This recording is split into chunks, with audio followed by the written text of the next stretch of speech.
সরস্বতী ঠাকুর। এই সরস্বতী পুজোর জন্য একদম পুরো জমিয়ে বাজার বসেছে, একদম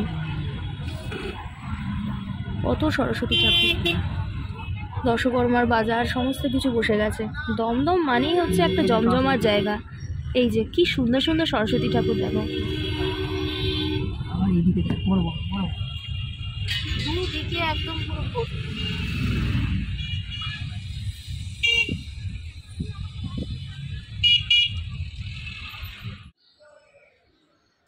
hello everyone, welcome back to my channel. কেমন আছো তোমরা সবাই? আশা করছি ভালো আছো, আমিও খুব ভালো আছি। ভাবছো যে ব্যাকগ্রাউন্ডটা হট করে চেঞ্জ কী করে হয়ে গেল? এসে গেছি মামা বাড়িতে। আজকে 13 ফেব্রুয়ারি, অফিস আজকে ছুটি আছে। আজকেই আমরা মামা বাড়িতে এসেছি কারণ কালকে সরস্বতী পুজো 14 তারিখে। তো মামা বাড়িতে বড় করে মানে আমরা সবাই মিলে আর কি একসাথে এক জায়গাতে পুজোটা করি, খুব আনন্দ হয়, সবাই মিলে হই হই করি।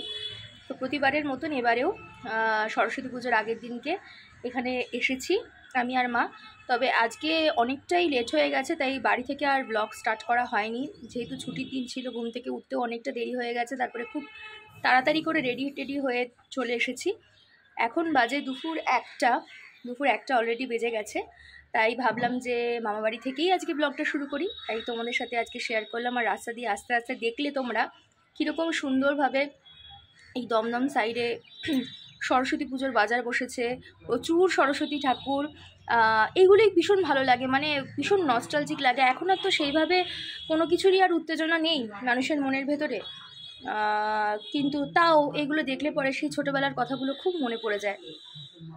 বাবাইয়ের সাথে সরস্বতী পুজোর বাজার করতে যাওয়া, ঠাকুর আনা।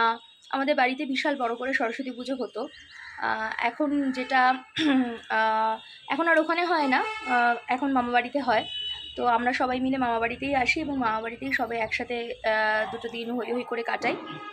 তো এবারটাও তাই হবে। আগে আরও অনেক আনন্দ হতো, বাবাই থাকাকালীন প্রচণ্ড ভালো করে সাজানো গোছানো হতো, আরও অনেক মজা হতো, হই হই হতো। সেটা কিছুটা হলেও অনেকটা কমে গেছে।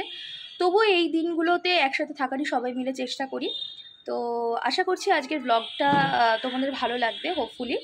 সারাদিন কি করছি না করছি সব কিছুটাই তোমাদের সাথে শেয়ার করব, এবং কালকে সরস্বতী পুজোর ব্লগটাও তোমাদেরকে দেখাবো, শেয়ার করব তোমাদের সাথে। ওটাও তোমাদের খুব ভালো লাগবে। সম্পূর্ণ ব্লগটা দেখতে থাকো, আশা করছি খুব ভালো লাগবে। দিম্মা এখন খাবার বাড়ছে, আমি আর দাদু খেতে বসবো। আজকে কি কি রান্না হয়েছে দিম্মা? মাছের মাথা দিয়ে বাঁধাকপির তরকারি। মাছের মাথা দিয়ে বাঁধাকপির তরকারি, এটা ফুলকপি আলু দিয়ে কাটা বোনার ঝোল। ফুলকপি আলু দিয়ে মাছের ঝোল, পাঁচমেশালি তরকারি, চাটনি, পাতা বাটা। কি পাতা এটা? এটা হচ্ছে লাউ পাতা বাটা। লাউ পাতা বাটা, উচ্ছে কুমড়ো বটি। আচ্ছা, আর ভাত, চাটনি। হ্যাঁ চাটনি বলেছি। এই দাদু বসে গেছে, এবার আমি বসবো খেতে। খেয়ে নিই, তারপরে তোমাদের সাথে কথা হচ্ছে। A few moments later. এখন বিকালবেলা হয়ে গেছে, ঘুমটুম থেকে উঠে ফ্রেশ ট্রেশ হয়ে গেছি। এখন দাদু পুজো করতে বসেছে, তোমাদেরকে দেখাচ্ছি। দাদু সন্ধে আরতি দিচ্ছে, সন্ধে দিচ্ছে, সেটা তোমাদেরকে দেখাচ্ছি। দাঁড়াও, এই যে দাদু সন্ধে দিচ্ছে।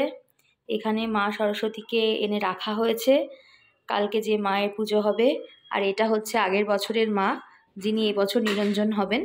কিন্তু এই মাকে এবার কালকে সাজিয়ে গুছিয়ে রাখা হবে। কুট্টিমানি একটু বাদে আসবে, তখন তারপরে আবার সাজানো গোছানো হবে। দাদু এখন পুজো দিচ্ছে।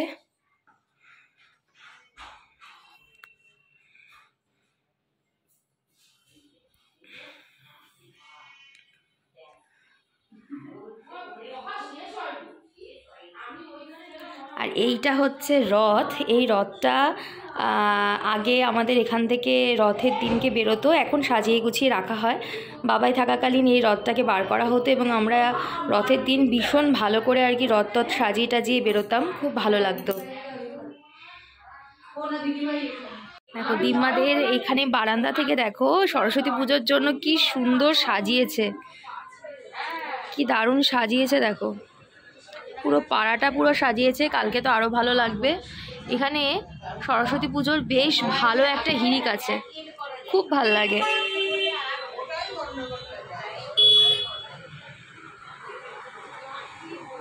এখন বিকালবেলার চা, আর টোস্ট বিস্কিট আমার পছন্দের, দাদু নিয়ে এসেছে, দাদু বসে আছে, মা এখানে, ডিম্মা ওখানে আছে, ওইদিকে আছে চন্দনা মাসি যেহেতু রান্না করছে রাতের রান্না, তাই এখানে এখন আমরা চা বিস্কিট খাবো।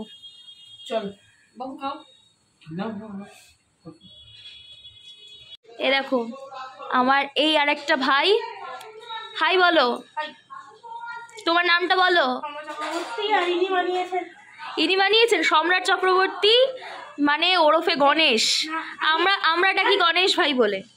আর এই হচ্ছে আমার ভাই, ভাইয়ের স্কুলের প্রজেক্ট দেখো এরকম বানিয়েছে, অ্যাডামাস ইন্টারন্যাশনালেও পড়ে। ভাই কি বানিয়েছিস সেটা? Black line follow. Black line? কিন্তু এটা ব্ল্যাক লাইন ফলো করে না, এটা হোয়াইট লাইনই ফলো করে। আচ্ছা, এটা হোয়াইট লাইন ফলো করে। আচ্ছা, এটা ওর স্কুলের প্রজেক্ট, ও গাড়ি বানিয়েছে, সেটাই দেখাতে এলো এখন দিদিভাই। দেখো তো কিভাবে কি বানিয়েছিস, দেখি কিভাবে।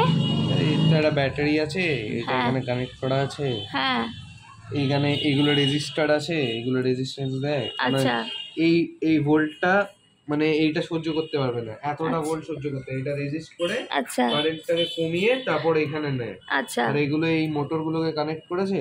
আচ্ছা। এইগুলো না, এই যে এইগুলো কানেক্ট করেছে। প্রিপারেশন কত দূর হলো গণেশ? কিছু হয়েছে প্রিপারেশন?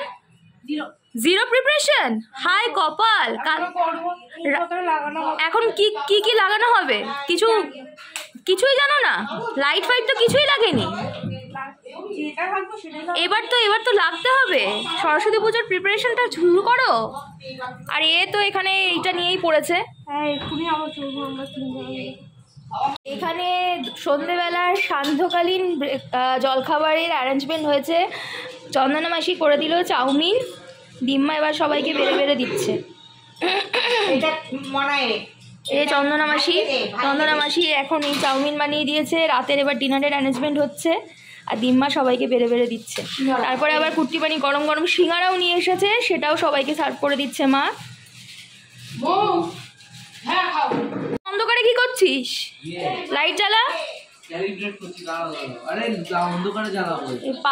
পাগলের সমস্ত কারবার দেখো, অন্ধকারের মধ্যে কি সব করছে ওই দেখো।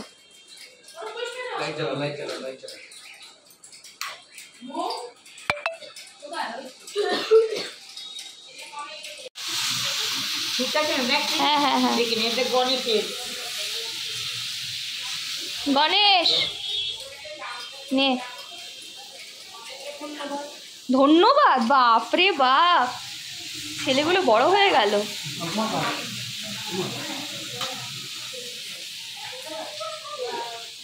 ভাই সস, ডিমা সস আছে? সস নেই, উইদাউট সসেই খেতে হবে।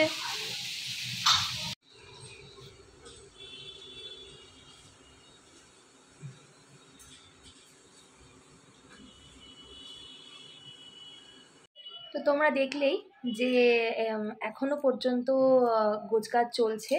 সরস্বতী পুজোর কালকে সকালবেলা অনেক ভোরে ঠাকুরমশাই আসবে, মেবি 6টা নাগাদ। তো এখন বাকি যেটুকু আছে সেইটুকু প্রিপারেশন হবে। তো আজকের ব্লগটা আমি এই অবধিই রাখছি। আশা করছি আজকের এই ব্লগটা দেখতে তোমাদের ভালো লেগেছে। ভিডিওটা ভালো লাগলে অবশ্যই ভিডিওটাতে একটা লাইক করো, শেয়ার করো, চ্যানেলটা সাবস্ক্রাইব করো, অবশ্যই পাশে থেকো। আর কালকে সরস্বতী পুজোর ব্লগটা খুব তাড়াতাড়ি আসছে, তোমরা অবশ্যই দেখো।